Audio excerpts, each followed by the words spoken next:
আসসালামু আলাইকুম guys, welcome to my Eid blog. So এই তো শুরু করে ফেললাম চাঁদরাত থেকে। তো চাঁদরাতে মাত্র আমি মেহেদি টেহেদি দিয়ে আসছি, শপিংয়ের জন্য বের হবো। তো রেডি টেডি হয়ে এখন চলো আমি শপিংয়ের জন্য বের হয়ে যাবো। মিনিমাম এখন কোথায় যাবো জানি না, বের হবো, দেখি রিক্সা নিয়ে কোথায় যাওয়া যায়। এই তো আমি দাও করেই এখন হচ্ছে আমরা বের হয়ে যাবো শপিংয়ের জন্য। শপিং ভালো করে করতে হলেই কিন্তু গুড, আর শপিং ভালো করে করতে হবে মানে সব কিছু। তো এবার চাঁদরাতে কিছু শপিং করবো। এটা হচ্ছে আমাদের গরুরা, দেখছে একদম, ওর নাম হচ্ছে ব্ল্যাক ডায়মন্ড। আর শপিংয়ে চলে গেলাম। এই তো শপিংয়ে এইগুলো অনেক ভালো লাগলো, এগুলো পিক তুলে নিলাম সবাইকে। তো ঈদের দিন সকাল এটা। তো এখন বাজে 8টা।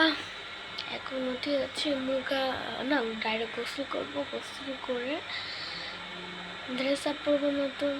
না, একটা গরু আছে হাম্বা করে নাক দিতে আছে। তো এখনো আমি কোনো সময় মানে গরু কোরবানি দেওয়া দেখতে পারি না, জানি না কেন দেরি হয় না, তাড়াতাড়ি চলে যে বাসায় এসে প্রতিবার টাইম করতে পারি না। তো দেখা হচ্ছে একদম গোসল করে এসে চলো। আর আমার হাতের মেহেন্দিগুলো দেখছো কত সুন্দর রং হয়েছে। কাবির এরকমই মানে দেওয়ার সময় কালার হবে না, পরে কালার হবে। তো চলো গোসল করে এসে দেখা হচ্ছে।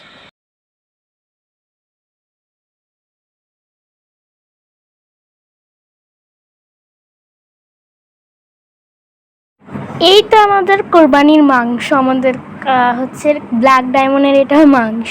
এখন হচ্ছে এটাকে রান্না করা হবে। চলো, এখানে 1 কেজির মতো গরুর মাংস, পেঁয়াজ কুচি, তারপর হচ্ছে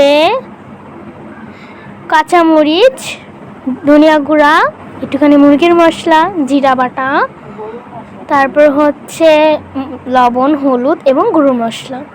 তো চলো এবার এটাকে সাইড করে দিই। তারপর হচ্ছে বাদাম বাটা, আদা বাটা, তেজপাতা, দারচিনি, গরম মশলা এবং লেবু। আজকের এই কয়েকটা উপকরণ দিয়ে রান্না হবে গরুর মাংসের ভুনা। সো চলো রান্না করে চলে যাই। তো এখন চলো, এখন আমি কিসে রান্না করবো তোমরা জানো? তো লেটস গো। এখানে আমি আজকে রান্না করবো মাটির হাঁড়িতে, যেটা নাকি অসাম দেখতে, যেটা আমি রং করেছি একদম সুন্দর করে। সুন্দর হয়েছে না? তো এখন হচ্ছে আমি চুলায় একদমই রান্না করব না, আমার কাছে সাহায্য করবে হচ্ছে খালামুনি। তো আমি শুধু কড়াইটাকে বসিয়ে দিব। তো চলো কড়াইটা বসিয়ে দিই। এখন ডিমি ডিমি আঁচ রাখবো, যেমন এটা একটুখানি লো হিটে গরম হতে থাকে। তো চলো, এটা গরম হওয়া পর্যন্ত আমরা অপেক্ষা করবো না, একটুখানি পরে আসছি চলো। তো তোমাদের সাথে একটা ম্যাজিক দেখাই। আমি এটা রেখে একটু দূরে চলে গেছিলাম, আল্লাহ আমাদেরকে বাঁচাইছে। দূরে চলে যাওয়াতে কোনো আঘাত পাইনি। এই দেখো মানে পাতিলা ফুটে পুরা চারোদিকে কি হয়ে গেল, এটা দেখছো? দেখেছো এরকম রান্না করতে গিয়ে কত ভুল হইলো। তোমরা সবসময় সতর্ক থাকবা, চুলায় কিছুতে একটুখানি দূরে থাকার চেষ্টা করবা। একদম সাথে থাকলে কিছু হলে এটা হয়তো শরীরে গিয়ে লাগবে। একদম মাটির জিনিস বসালে এটা অবশ্যই খেয়াল রাখবা। এখন এটা পিছেটা আমরা দেখাই। এই দেখো পিছেটা দেখো, এটার পিছেটা দেখো হচ্ছে, দেখছো পুরো পুরো একটু ছ্যাঁচড়া হয়ে গেছে, দেখছো সব উঠে গেছে, চুলটি যাকে বলে। এখন হচ্ছে আমরা আরেকটা পাত্র নিয়ে নিয়েছি। এখন এতে তেল দিয়ে দিব পরিমাণ মতো। তো চলো তেল দিয়ে দিই, এটা গরম হওয়া পর্যন্ত এখন আমরা অপেক্ষা করব। তো দেখছো চুলা আমরা অপেক্ষা করছিলাম যে তেলটা কতক্ষণে গরম হবে, কিন্তু দেখি আসলে তেলই গরম হয়নি। তারপর তেল গরম হলো, তারপর পেঁয়াজ কুচি দিয়ে দিলাম। তারপর এটাকে ভালোভাবে একটুখানি নরম হওয়ার জন্য কিছুক্ষণ নাড়তে হবে। চলো,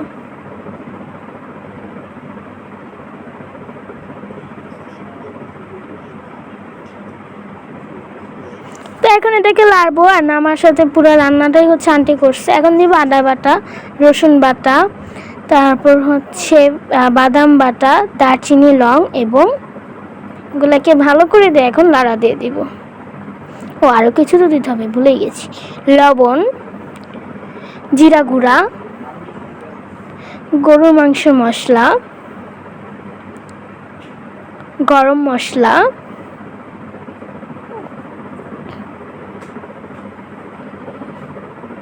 কাঁচামরিচ কুচি, হলুদের গুঁড়া, বিট লবণ,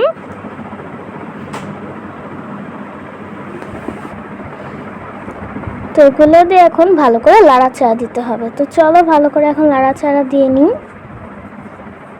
এরকম রান্নার ভিডিও কারা কারা আছে অবশ্যই কমেন্ট করে জানাবা। এরকম ভালো করে এখন লাড়া দিতে হবে। তো চলো ভালো করে এখন ভালো করে এগুলাকে লাড়াচাড়া দিয়ে নিই। একদম ভালো করে এগুলাকে লাড়তে হবে যেমন মশলাগুলো ভালোভাবে মিক্স হয়ে যায়। তো চুলার আঁচটা মিডিয়াম করে দিতে হবে, ভালো করে আঁচটাকে মিডিয়াম করে এখন পানি দিয়ে দিতে হবে। পরিমাণ মতো পানি দিয়ে ভালো করে এটাকে লাড়াচাড়া দিতে হবে, কারণ হচ্ছে এটা 1 কাপ পানি এটার ভিতরে দিয়ে ঢেকে রেখে দিতে হবে। তারপর কিছুক্ষণ পর এসে মাংস দিয়ে দিব পরিমাণ মতো। 1 কেজি পরিমাণের মাংস এখানে আছে। তো চলো এখন মাংসগুলো দিয়ে দিই, এগুলো যা আছে তা এখন ঢেলে দিব। এখানে অনেক মাংস, 1 কেজি পরিমাণের মাংস। এখন হচ্ছে মাংসটাকে দিয়ে লাড়া দিয়ে নিব। তো চলো এখন লাড়া টাড়া দিয়ে ভালো করে এখন একদম লাড়া দিয়ে দিতে হবে। তো চলো একদম ভালো করে লাড়াটা দিয়ে আরও কিছু পানি দিয়ে ঢেকে রেখে দিব হওয়ার জন্য। গাইস এইরকম ভিডিও তোমরা কখন চাও লাইক কমেন্ট শেয়ার করতে ভুলবে না। তো এটা এখন ঢেকে দিব এখন হওয়ার অপেক্ষায়। তো এই তো গাইস আমাদের তরকারি টান একদম মজা হয়েছে। মাংসটাকে লাড়াচাড়া দিয়ে মাংস যে পানিটা উঠবে ওটা দিয়ে আরও ভালো করে কষাতে হবে। তারপর আরও 1 মগের মতো পানি দিয়ে ওটাকে ভালো করে লাড়া দিয়ে দিতে হবে। আমি রান্না করছি না, আন্টি রান্না করছে আর আমি বলছি, বাট আমিও রান্না করতে পারি, এটা ভালোই লাগে আমার কাছে রান্না বান্না করতে। সো চলো এখন এটাকে ভালো করে লাড়াটাড়া দিয়ে কে হাড্ডি খেতে পছন্দ করে আমার মধ্যে কমেন্টে জানাবা। তো দেখো মাংসটা ইয়াম্মি হবে। এই তো মাংস, সাথে ছিল পোলাও, মুরগির রোস্ট আর ডিম আর লেবুর শসা। তো বাই বাই গাইস।